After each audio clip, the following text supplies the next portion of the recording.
नमस्कार विद्यार्थियों। तो हमारी जो नए आपराधिक कानूनों पर श्रृंखला चल रही है, उसी में आज हम आगे बढ़ेंगे। आज की कक्षा का हमारा विषय है भारतीय नागरिक सुरक्षा संहिता 2023 का एक बेहद महत्वपूर्ण अध्याय, अध्याय 7। तो चलिए शुरू करते हैं। अच्छा, तो आज हम इस अध्याय को कैसे समझेंगे? देखिए, हम इसे बिल्कुल स्टेप बाय स्टेप लेकर चलेंगे। पहले हम समझेंगे कि एक साधारण सा रिक्वेस्ट यानी समन क्या होता है। फिर देखेंगे कि तलाशी वारंट की नौबत कब और क्यों आती है। और आखिर में जब कोई चीज जब्त हो जाती है तो उसके क्या नियम हैं। मतलब एक तरह से हम एक इन्वेस्टिगेटर की पूरी टूल किट को समझने वाले हैं। तो जैसा मैंने कहा, इस चैप्टर को आप एक इन्वेस्टिगेशन ऑफिसर की टूल किट की तरह देखिए। जब भी किसी केस को सुलझाने के लिए किसी सबूत की जरूरत पड़ती है ना, तो इसी टूल किट से सही औजार निकाला जाता है। और यह अध्याय हमें यही बताता है कि कौन सा औजार कब और सबसे जरूरी कैसे इस्तेमाल करना है। तो सबसे बुनियादी सवाल क्या है जिसे ये कानून हल करने की कोशिश कर रहा है? सोचिए, कोई बहुत जरूरी सबूत है। मान लीजिए कोई दस्तावेज, कोई फोन या चोरी का सामान, और वो किसी व्यक्ति के पास है।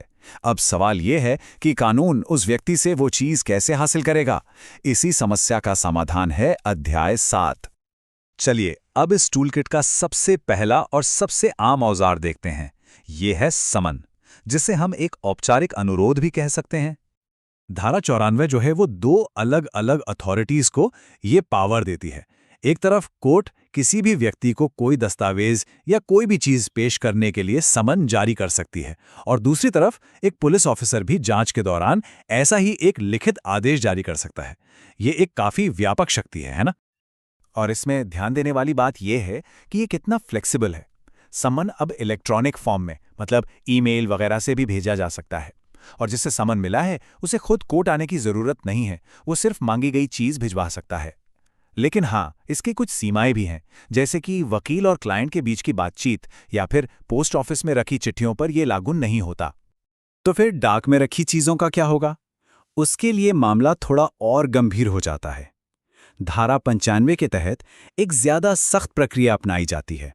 यहां सिर्फ एक सीनियर मजिस्ट्रेट या कोर्ट ही खास ऑर्डर जारी कर सकती है, क्योंकि किसी की डाक की गोपनीयता एक बड़ा अधिकार है।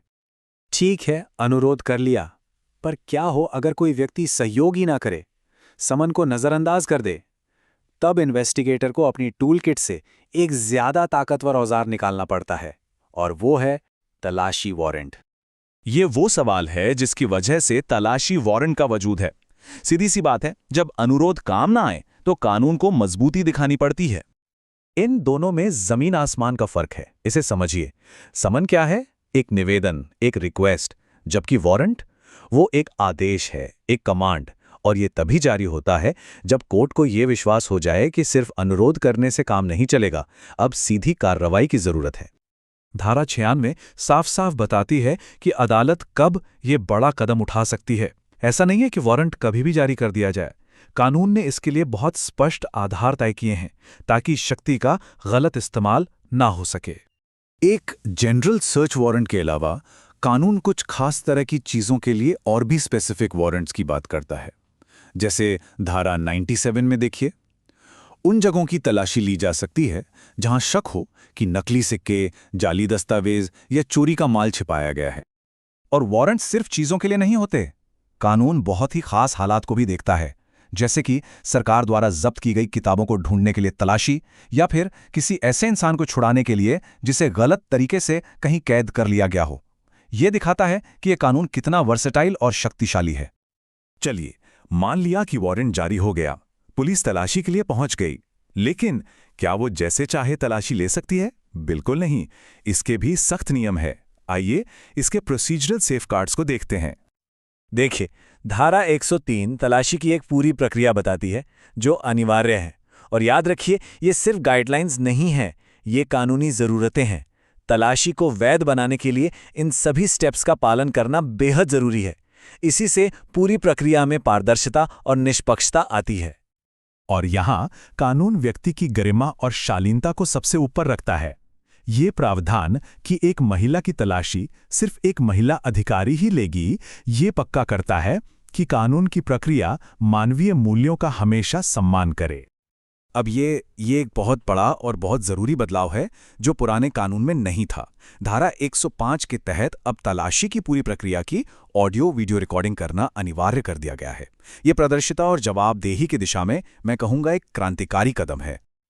अच्छा, तलाशी हो गई, कुछ सामान भी जब्त हो गया, अब आगे क्या? आइए अब समझते हैं कि उस जब्त किए हुए सामान का क्या होता है। ये तो हुई जब्ती की सामान्य शक्ति जो पुलिस के पास होती है, लेकिन बीएनएसएस इसमें एक और बहुत शक्तिशाली प्रावधान जोड़ता है। धारा 107 सच में एक गेम चेंजर है।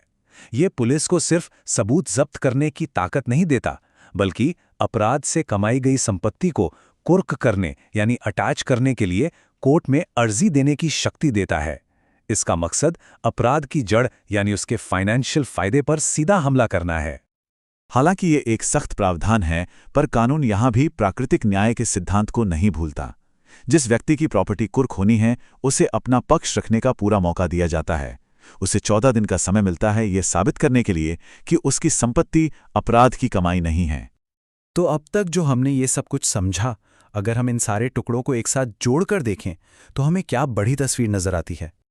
तो इस पूरे अध्याय का सार यही है कि ये एक ग्रेडेड मैकेनिज्म देता है। ये एक तरफ राज्य की जांच करने की शक्ति और दूसरी तरफ एक नागरिक की निजता के अधिकार के बीच एक बहुत नाजुक संतुलन बनाने की कोशिश करता है। आप देखेंगे जैसे जैसे पुलिस की शक्ति बढ़ती है, वैसे वैसे प्रक्रियात्मक सुरक्षा उपाय भी और ज़्यादा सख्त होते जाते हैं। और ये हमें एक आखिरी सवाल पर छोड़ जाता है। आज का दौर डिजिटल सबूतों और बड़े बड़े आर्थिक अपराधों का है। तो क्या ये नया कानूनी ढांचा हमारे जांचकर्ताओं को जरूरी शक्तियां देता है, और साथ ही क्या ये एक आम नागरिक के निजता के मौलिक अधिकार की भी पूरी तरह से रक्षा करता है? ये एक ऐसा सवाल है जिस पर आप सभी को भविष्य के वकीलों के तौर पर सोचना चाहिए। धन्यवाद।